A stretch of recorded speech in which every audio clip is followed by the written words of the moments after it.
Today, Mosaic celebrates its quinceañera, 15 years of worship, of shaping what is worthy together.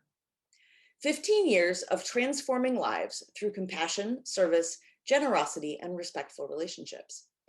15 years of wonderful people coming and going, and a few devoted souls who have been here from day one. 15 years of listening, loving, and taking care of each other.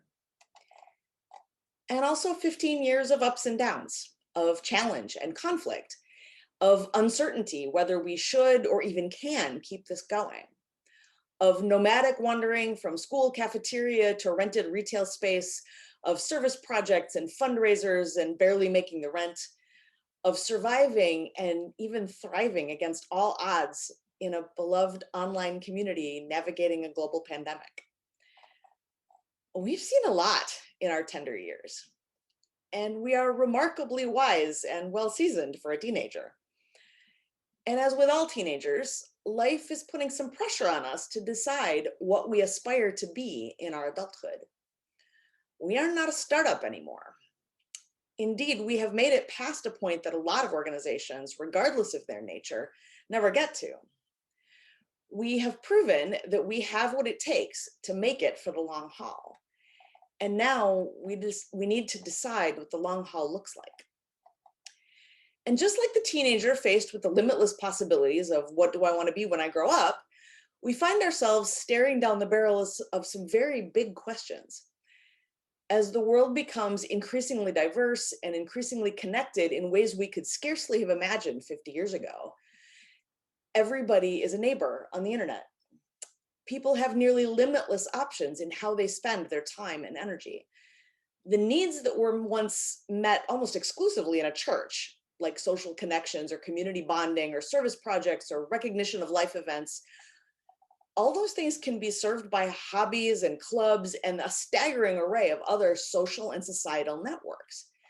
People can feed their hearts by finding like-minded people online and feed their souls in bookstore cafes and on yoga mats.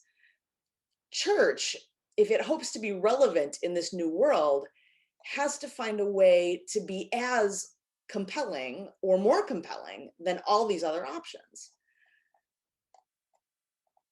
We're not just competing against other churches or other denominations or other spiritual options. We're competing against every different kind of thing that people do with their discretionary time and money and energy. So what does church do? If we want Mosaic or any church to be relevant in 2021 and beyond, we need to understand at a very deep emotional level what it is that keeps us coming back. Some of the things that used to compel people to go to church, like fear or guilt or the threat of damnation for absentees, have, of course, never been a part of the language of Unitarian Universalism, and certainly not of Mosaic. Nobody has to come to church, so why bother? I think I know a few reasons. They're reflected in the structure of our congregational teams. We have a worship team. People come to Mosaic to worship, to gather with like-hearted people to shape something worthy together. We have a social justice team. People come to Mosaic to make a positive impact on the world around us. We have a beloved community team. People come to Mosaic because they value the other people here. And even more importantly, because when they are here, they themselves feel valued. Can other organizations or groups or activities do those things? Maybe. But all of you have decided that Mosaic does those things so well that you'd rather do them here than do them somewhere else. And I agree with you. I think we are outstanding at worship, at social justice, and at building beloved community. I also think that we could do those things better if we had a place to do them. Some of you have felt this pain more acutely than others, but I think every Mosaican has felt it at least a little, the pain of not having a home. And I'm not just talking about the last year of being mainly virtual. I'm talking about having moved more than half a dozen times over our short life, like an army brat who inexplicably owns a piano and 50 stacking chairs. I'm talking about being at the mercy of someone else to decide when we can or can't be in a space, how much more it will cost us each year, how many keys we're allowed to have, relying on landlords and luck if something breaks, being in a business relationship where we conduct most of our business on Sundays in a building owned by someone who almost never conducts business on Sundays, dealing with disrespectful roommates and spaces that never seem to be quite the right shape or size for what we want to do. Wouldn't it be amazing if we had a home that was really, truly ours? Like most Americans, Mosaic dreams of owning its own home. How amazing would it be to have a place that belonged to us, where we could worship and build beloved community on our own terms, where our space and our time could be devoted to our priorities and the things we have to offer, the things that you come to Mosaic to enjoy, if those things were visible to the world. Your board of trustees has been dreaming these dreams out loud for a little while now, and they are exciting to imagine. I'd like to carry you all on a little journey into that imagination, and then I want to hear what you think about it.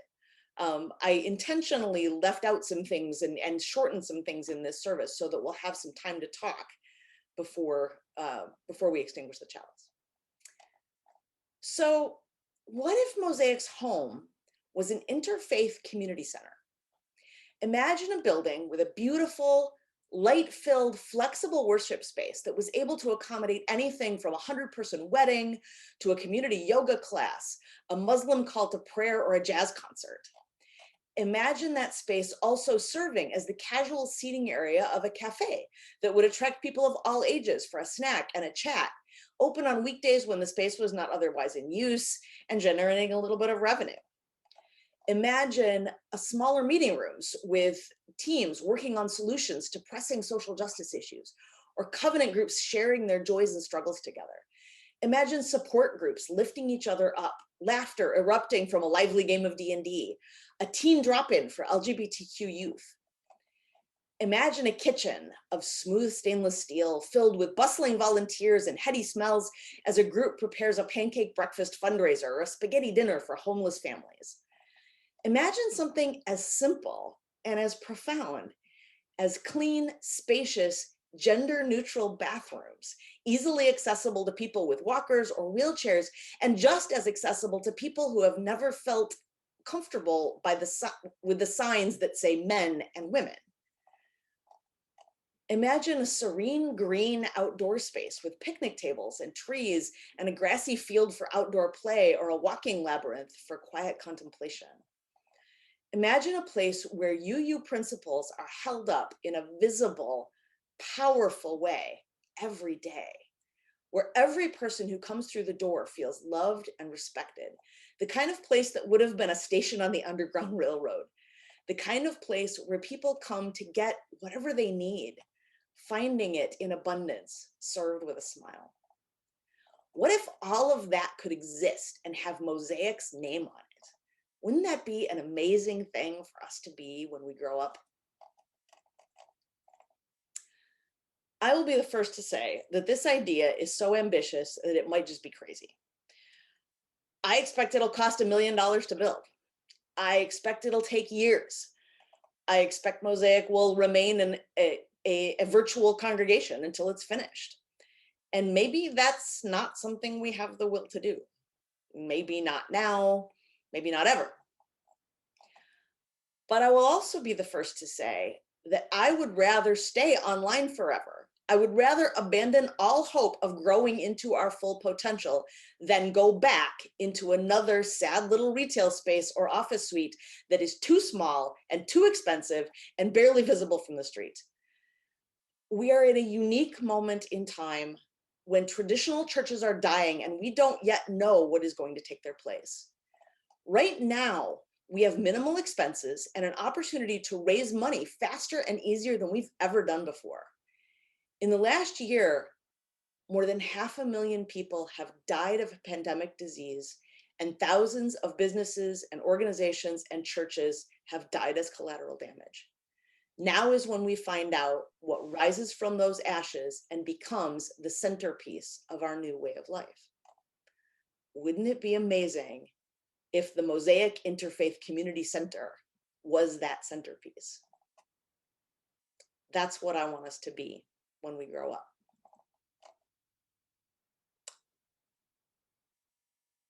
And it doesn't matter what I want. It matters what we want.